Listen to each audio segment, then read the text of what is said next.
Duke Cassian Hawthorne returned to Hawthorne Hall, expecting the doors to open before his carriage stopped. They always had. For 12 years, the great house had responded to him like a trained animal. Footmen hurried when his wheels touched gravel. Maids lowered their eyes before he stepped into the hall. The butler appeared with gloves ready, the housekeeper with instructions already obeyed, the groom with horses prepared before orders were spoken. Cassian liked that. He liked houses that remembered power. He liked servants who understood rank. He liked wives who did not ask questions when husbands returned from London with perfume clinging to their coats and excuses polished thin. So when his black carriage rolled beneath the stone archway of Hawthorne Hall at the end of the summer season, he sat back with lazy confidence. Beside him, Lady Rosaline Mirell adjusted the lace at her sleeve and smiled at the manor through the window. "It is colder than London," she said. "Hawthorne has always been severe," Cassian replied. She laughed softly. "And your duchess?" He looked toward the entrance steps. "Seraphine knows her duty." Rosaline's mouth curved. "And if she objects to my staying?" "She will not." He said it easily. Too easily. Duchess Seraphine Hawthorne had never been dramatic. That was one of the reasons he had married her. She had come with a fine dowry, a quiet temperament, and a mother's estate that had rescued Hawthorne from debts his father had carefully disguised as tradition. Seraphine did not shout. She did not embarrass him. She did not follow him to London when he told her the season would exhaust her. She simply stayed at Hawthorne Hall, waiting. At least, that was what Cassian believed. The carriage stopped. No footman came. Cassian frowned. Outside, the front steps stood empty. The house itself seemed to watch him. Tall windows reflected the grey sky. Ivy climbed one side of the old stone walls. The great doors remained closed. Rosaline glanced at him. "Is no one coming?" Cassian's jaw tightened. He struck the carriage roof with his cane. Still nothing. The groom finally opened the door, but even he did it slowly, almost reluctantly. Cassian stepped down first. Then he offered his hand to Rosaline. She descended in pale yellow silk, young, beautiful, and entirely aware that every curtain in the house had shifted. Somewhere behind those windows, servants were watching, but none came to bow. Cassian's irritation sharpened. He climbed the steps and lifted his cane toward the door. Before he could strike, the doors opened. Mr. Alden, the butler, stood inside. He was 60, dignified, and usually so precise that Cassian sometimes wondered whether the man breathed on schedule. Yet today he did not bow deeply. He inclined his head. "Your Grace." Cassian entered slowly. "You kept me waiting." "Yes, Your Grace." The answer was wrong. Not apologetic, not frightened, simply true.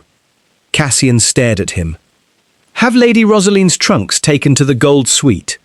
Mr. Alden did not move. "The Gold Suite is unavailable." Rosaline's brows lifted. Cassian's voice lowered. "Unavailable?" "Yes, Your Grace." "To whom?" "To Her Grace's guests." The silence in the entrance hall became sharp. Cassian looked around properly for the first time. The servants were there after all, not lined up in welcome, lined up along the walls. Footmen, maids, kitchen girls, grooms, the housekeeper, the scullery boy with flour still on one sleeve. Even old Mrs. Bell from the laundry stood near the corridor, her hands folded before her. They were not smiling. They were not trembling. They were waiting. Cassian's stomach tightened in a way he did not understand. Then Duchess Seraphine appeared at the top of the staircase. She wore deep green silk, plain except for a single emerald comb in her dark hair. No diamonds, no lace meant to impress, no wounded wife costume meant to draw pity. Her face was calm, but not empty. That unsettled him most. A neglected woman should have looked broken. Seraphine looked prepared. "Welcome home, Cassian," she said. Her voice carried down the marble staircase. Rosaline looked up and gave a pretty curtsy. "Your Grace." Seraphine's eyes moved to her. "Just once," Lady Rosaline. No warmth, no rage. Somehow that was worse. Cassian removed his gloves with deliberate slowness. You have failed to receive my guest properly. Seraphine descended the stairs. The servants watched her the way soldiers watched a commander before a battle. Cassian noticed. He did not like it. My apologies, Seraphine said. I was uncertain which proper form applies when a husband brings home his mistress with enough trunks to invade a small country.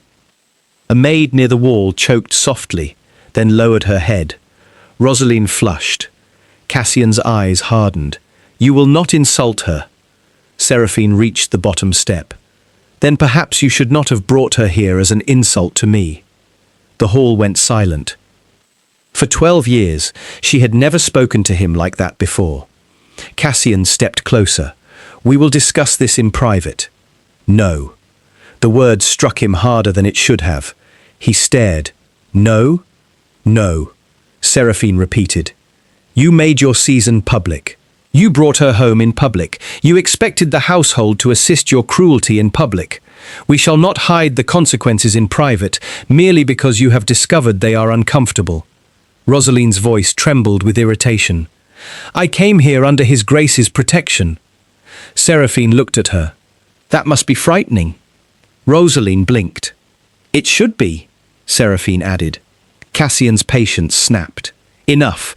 Mr. Alden, escort Lady Rosaline to the gold suite. The butler remained still. Cassian turned slowly. I gave you an order. Mr. Alden's face did not change. I heard it, Your Grace. And?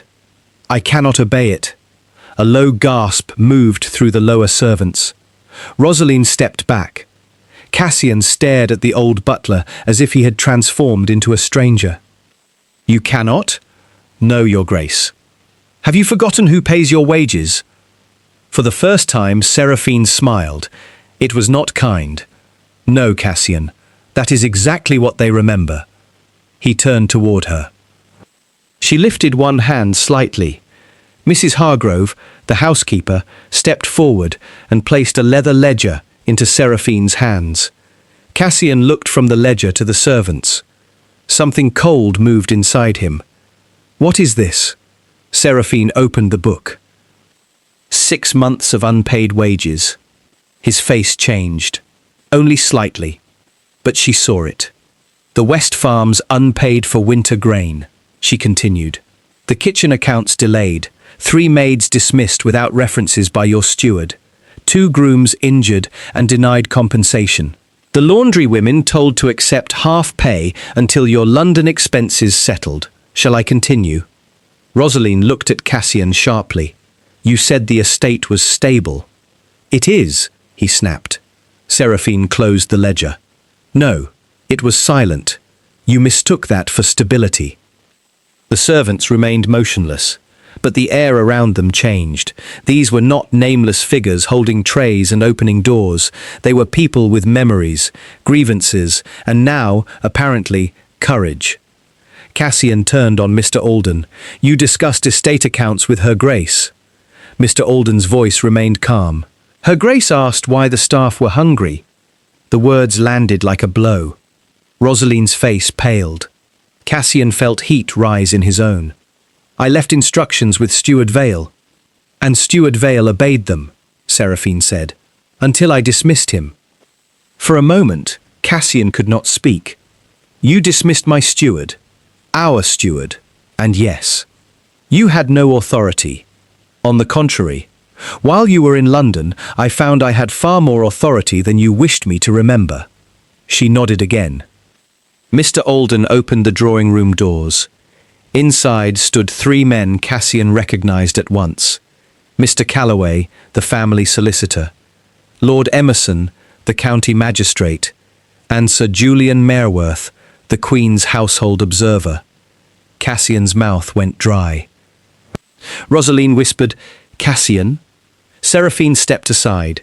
Come in, Your Grace. You have been away all season. The house has changed in your absence. He did not move. For the first time since inheriting Hawthorne Hall, Cassian felt the ground beneath it shift. What have you done? He asked. Seraphine's eyes did not leave his. "What you never imagined I would do." She turned toward the servants. Every head lifted. I listened. The word seemed simple. It was not. It filled the hall like a verdict. Cassian looked at the faces around him.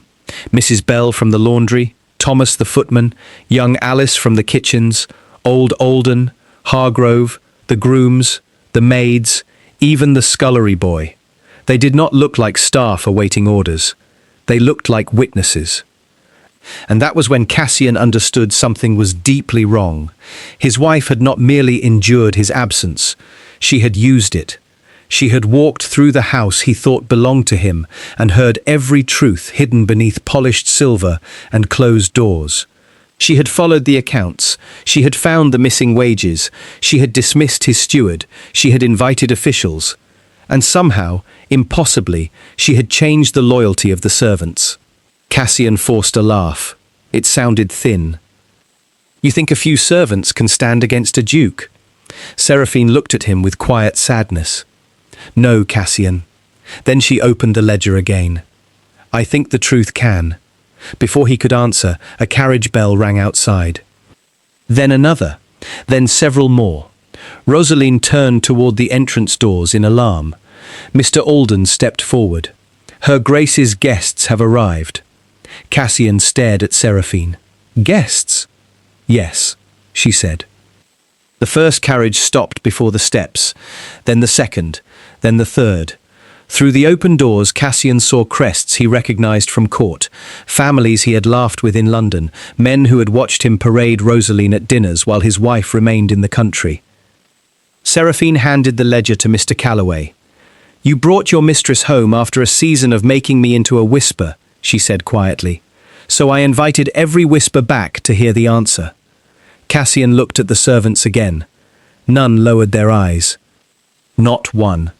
And for the first time in his life, Duke Cassian Hawthorne entered his own drawing room as a man who no longer knew whether anyone inside his house would obey him.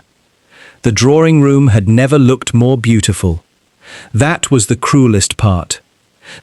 Sunlight poured through tall windows onto polished floors. Fresh flowers stood in crystal vases. Silver trays of tea and cakes had been arranged with perfect precision. Every chair had been placed to appear casual, though Cassian knew enough about aristocratic gatherings to recognize strategy when he saw it.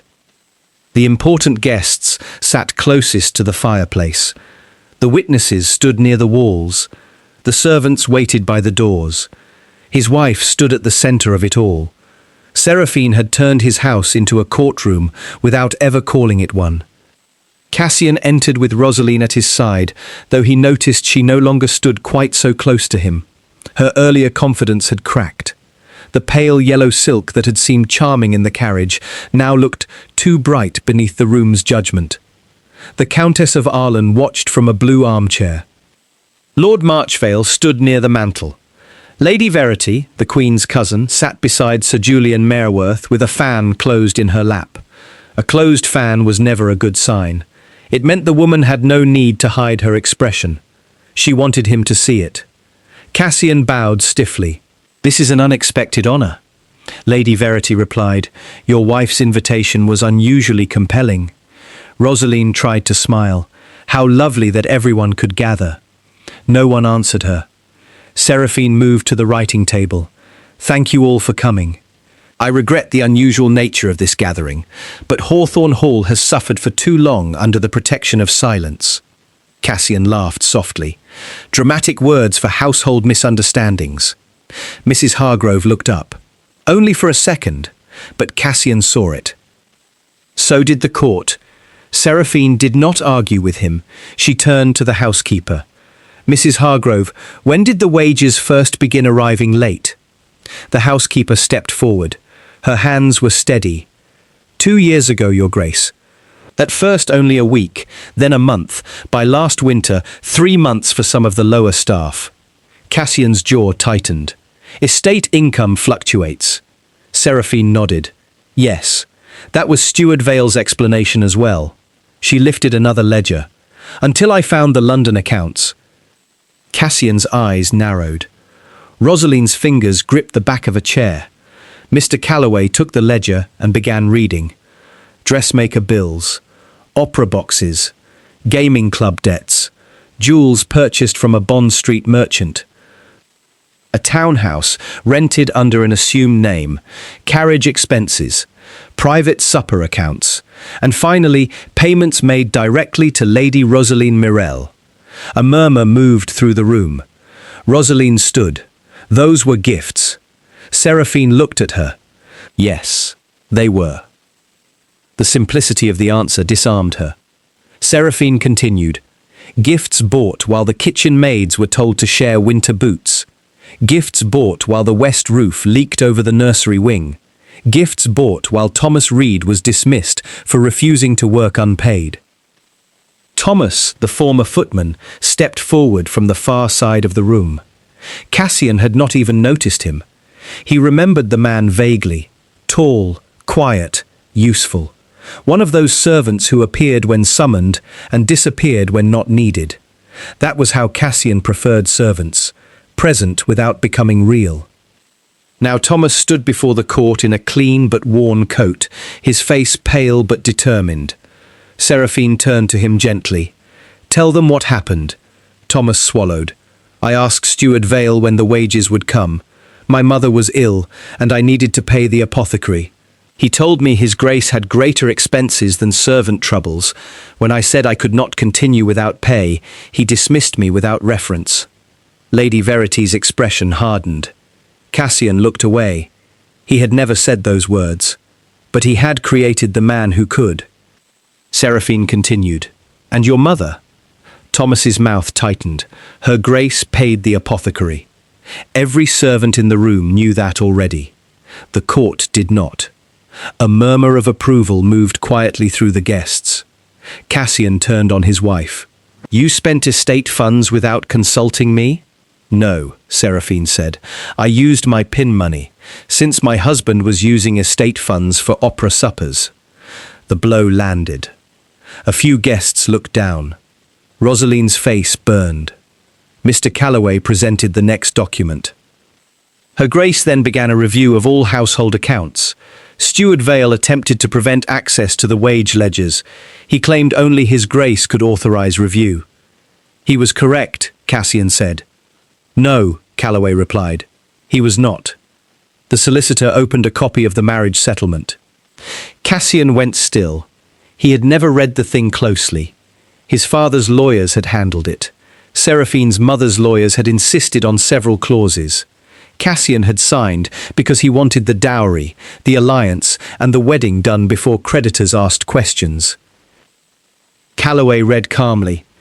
In the event of the Duke's extended absence from the principal estate, the Duchess retains authority over household management, wage distribution, staff protections, and internal discipline, especially where negligence threatens the welfare of dependents. Lady Verity's brows lifted. The Countess of Arlen whispered, Excellent clause. Seraphine's mouth curved faintly. My mother was an excellent woman. Cassian looked at her. For the first time, he wondered how much of his comfort had been built on things he never understood. Rosaline stepped forward. This may all be regrettable, but surely it has nothing to do with me. Mrs. Bell from the laundry made a small sound. Seraphine looked toward her. Mrs. Bell? The old laundry woman stepped forward with visible effort. Her hands were rough from years of boiling water and soap. Cassian had passed her 100 times and never once asked her name. Now he would never forget it. The lady sent word ahead, Mrs. Bell said. Rosaline went white. Cassian turned. What word? Mrs. Bell took a folded note from her apron. Seraphine did not touch it. Mr. Calloway did. He read aloud. The West maids should be removed before my arrival. I dislike sullen faces and old servants too loyal to the Duchess. His Grace will approve the changes once I am settled. The room went ice cold. Rosaline's lips parted. That is private correspondence. Lady Verity spoke sharply. It is a private cruelty, not a private innocence. Rosaline looked at Cassian. I only meant the household would be uncomfortable with me here. Seraphine's voice became quiet. So you plan to remove the discomfort? Rosaline said nothing. Seraphine nodded to the maid nearest the door. Alice, the kitchen girl, stepped forward next. She looked barely 17, her cap trembling slightly as she held herself straight. Cassian felt irritation rise at first. Why was a child being allowed to speak before court guests? Then he saw Seraphine's face and stopped himself. Alice lifted her eyes. Steward Vale told us Lady Rosaline would become mistress of the household once his grace returned. He said her grace had accepted it because she had no children and no power. He said any servant who preferred the duchess would be dismissed after Michaelmas. Cassian felt the room turn toward him. He had said nothing of the kind. But again, he had allowed people to believe enough. Rosaline whispered, Vale exaggerated. Seraphine looked at her. Did he? The door opened. 2 footmen brought in Steward Vale. He had clearly not expected the size of the audience. His face drained the moment he saw the magistrate. Cassian's fury found an easier target. Vale, what is this nonsense? Vale swallowed. Your Grace, I only acted in the estate's interest. The estate's interest, Seraphine repeated. She placed a 3rd ledger on the table. This contains missing wages, falsified repair costs, dismissed staff records, and correspondence between you, Lady Rosaline, and Lord Penrith. Cassian frowned. Lord Penrith? Rosaline closed her eyes. There it was. The part she had feared most. Seraphine watched her closely. Lord Penrith is Lady Rosaline's uncle, she said. He holds several of your London debts. Cassian felt the floor tilt beneath him. What? Rosaline turned toward him. Cassian. But Seraphine continued. During the season, Lord Penrith extended credit to you through private notes. In exchange, he expected influence over Hawthorne estate appointments, beginning with the removal of senior servants loyal to me and the installation of Vale's chosen replacements. Vale began sweating. Lord Marchvale stepped forward. Why would he care about household appointments? Seraphine answered. Because household loyalty controls household information. The room fell silent. And Hawthorne Hall, she continued, contains information Lord Penrith badly wants hidden. Cassian stared at her. He no longer cared about Rosaline's embarrassment. He no longer cared about the court's whispers. Some deeper instinct told him this was not merely about an affair. This was about the estate itself. Seraphine turned toward Mr. Alden. The butler stepped forward, carrying a locked metal box. Cassian recognized it. His father's travelling strongbox. He had not seen it since the old Duke died. Where did you find that? He demanded. In the servants' archive, Seraphine said. There is no servants' archive. Mr. Alden looked at him calmly. There has always been one, Your Grace. The words unsettled the room. Seraphine touched the strongbox. Every great house keeps 2 histories. One in portraits and family papers, another in kitchens, laundry rooms, ledgers, letters and memories. Your father understood that, so did the servants who survived him. Cassian's mouth went dry. Survived him? Mrs. Hargrove lowered her eyes. Mr. Alden opened the box. Inside were old letters, wage books, witness statements, and a sealed paper bearing the mark of the late Duchess Hawthorne, Cassian's mother. His mother had died when he was young. He remembered white hands, lavender scent, a voice from behind curtains. His father had always said, grief weakened her. Illness took her. Servants were not to speak of it. Seraphine lifted the sealed paper. This was hidden by your mother's maid. Cassian could barely breathe. What is it? Seraphine's expression softened, but only for a moment. A confession. The room disappeared around him. Cassian heard his own voice, as if from far away. Whose? Seraphine looked at the servants before answering. Your father's. Vale lunged suddenly for the door. Thomas and another footman caught him before he reached it. The magistrate rose. Rosaline covered her mouth. Cassian stared at the strongbox. Seraphine broke the seal. And in front of the court, the servants, his mistress, and the ghosts of Hawthorne Hall, she began to read the truth his entire life had been built to hide. The loyalty he had to earn. The confession did not begin with murder, madness, or anything dramatic enough to excuse the silence that followed. It began with money. That made it worse. The late Duke Hawthorne had borrowed heavily against lands he did not fully own. He had hidden debts behind household accounts, delayed wages, dismissed anyone who questioned him, and used fear to keep the estate obedient. When servants threatened to speak, he ruined their references. When tenants complained, he raised rents. When his wife objected, he called her fragile. Cassian listened as Seraphine read in the quiet room. His father's handwriting was unmistakable, sharp, controlled, cruel in its neatness. The confession had been written during the old Duke's final illness, but never delivered. It admitted that several properties believed to belong to the Hawthorne line had in fact been purchased with the dowry of Cassian's mother. Her will had required that certain funds be placed into a protection trust for household dependents, pensions for long-serving staff, medical care for injured workers, education for servant children, and safeguards against dismissal without wages or references. The old Duke had suppressed it for 23 years. Cassian felt sick. Seraphine continued reading until her voice reached the last page. If my son becomes the man I made him, let the servants remember what I tried to erase. Let the duchess who comes after me find this, if she has the courage to listen where no one else listens. The words settled over the room. No one moved. Cassian's throat tightened. The father he had feared and admired had built Hawthorne power on theft from the very people polishing its silver.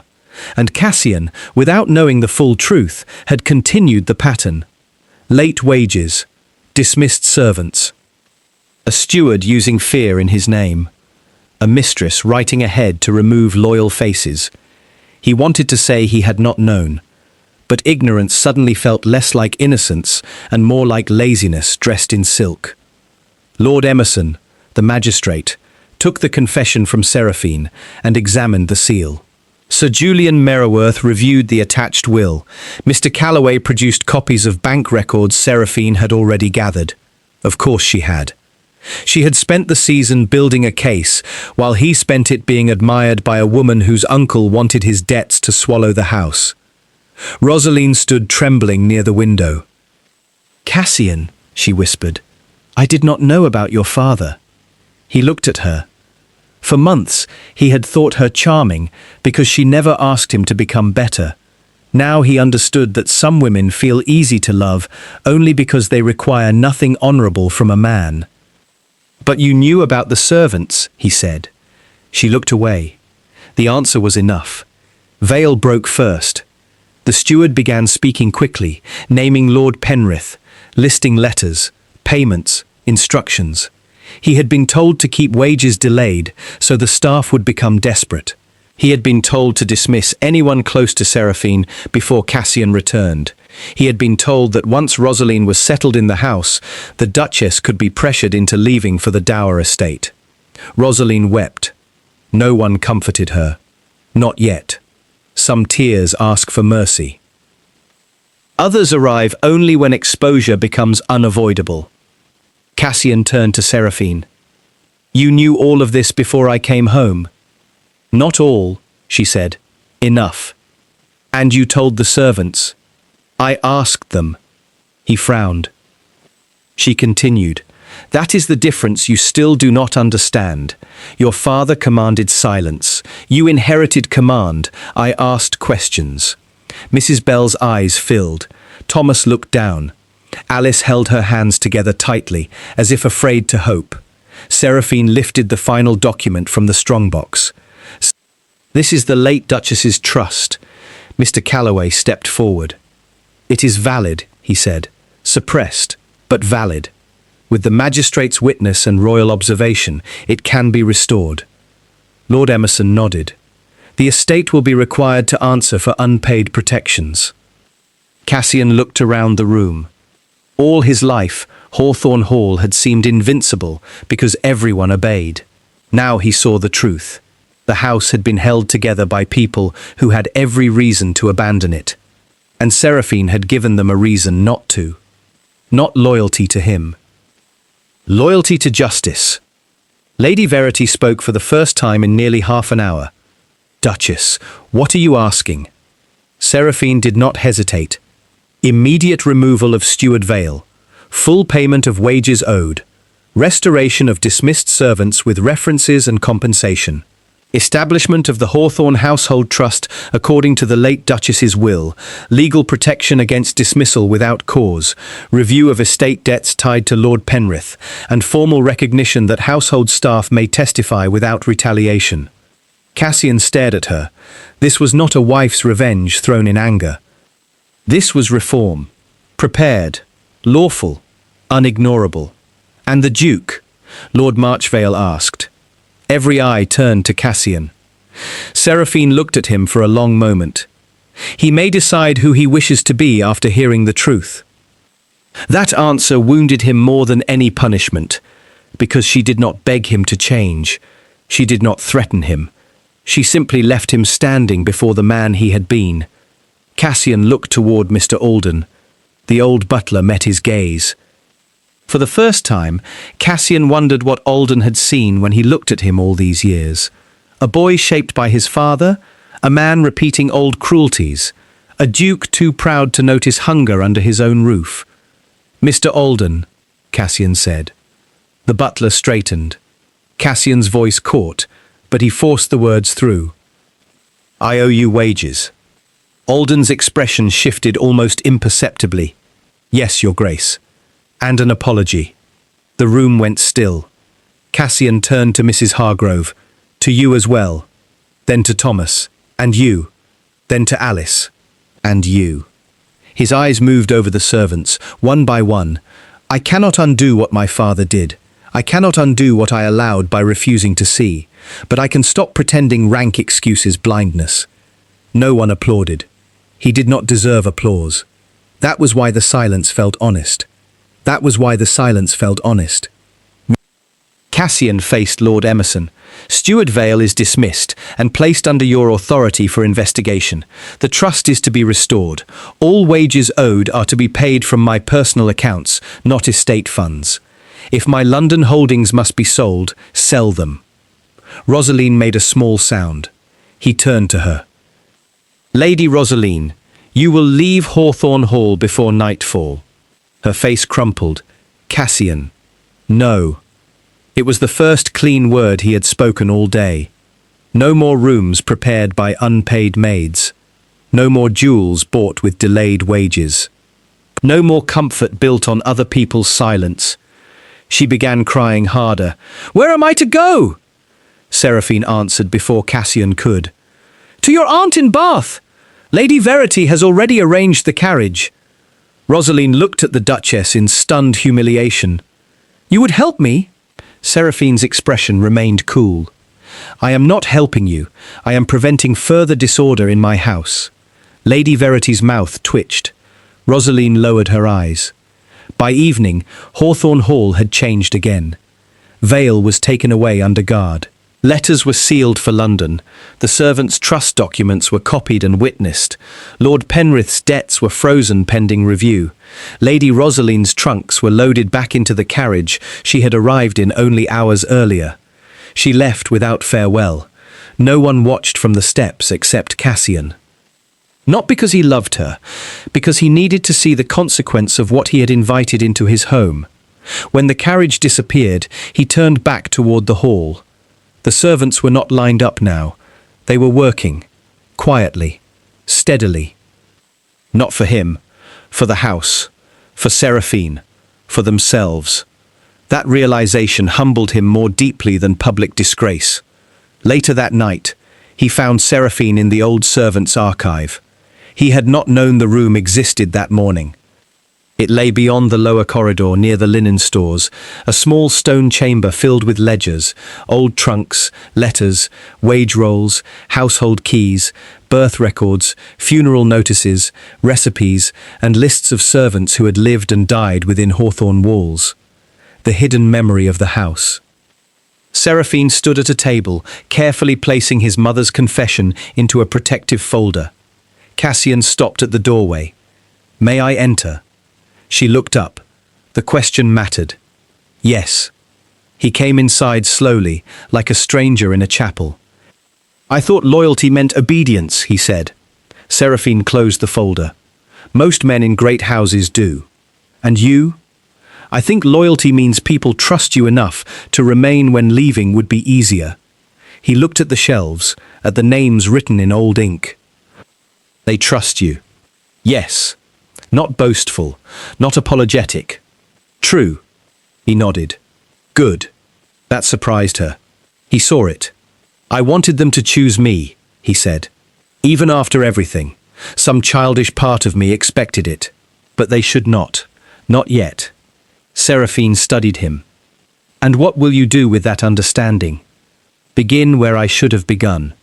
"With apologies?" "With wages." For the first time that day, something softened near her mouth. Not forgiveness, not affection, but recognition. A beginning, perhaps. The weeks that followed were not gentle. Hawthorne Hall did not heal simply because a duke had been embarrassed. Servants who had been mistreated did not forget because money arrived. Thomas returned with his mother, but he refused the footman's position at first.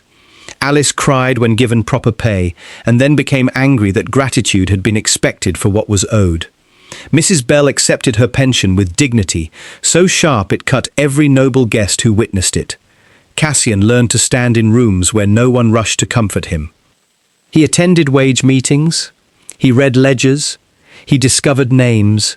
He visited the laundry, the kitchens, the stables, the tenant cottages, the old west wing where maids slept two to a room, because no duke before him had cared about the damp.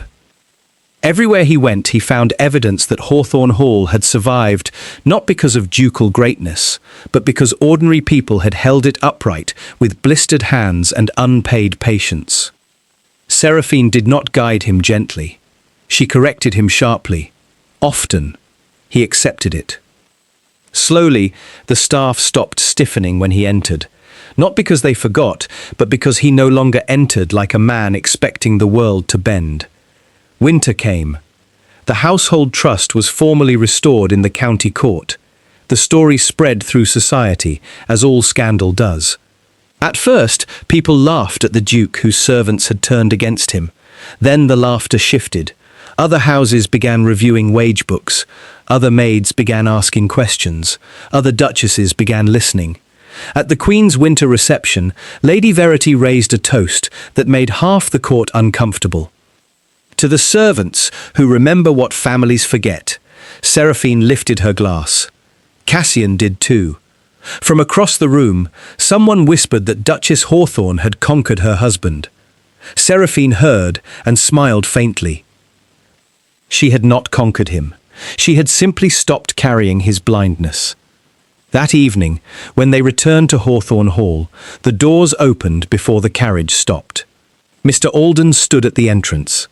This time, when Cassian stepped down, the butler bowed. Not deeply, not fearfully, respectfully. Cassian understood the difference now. "Mr. Alden," he said, "Your Grace.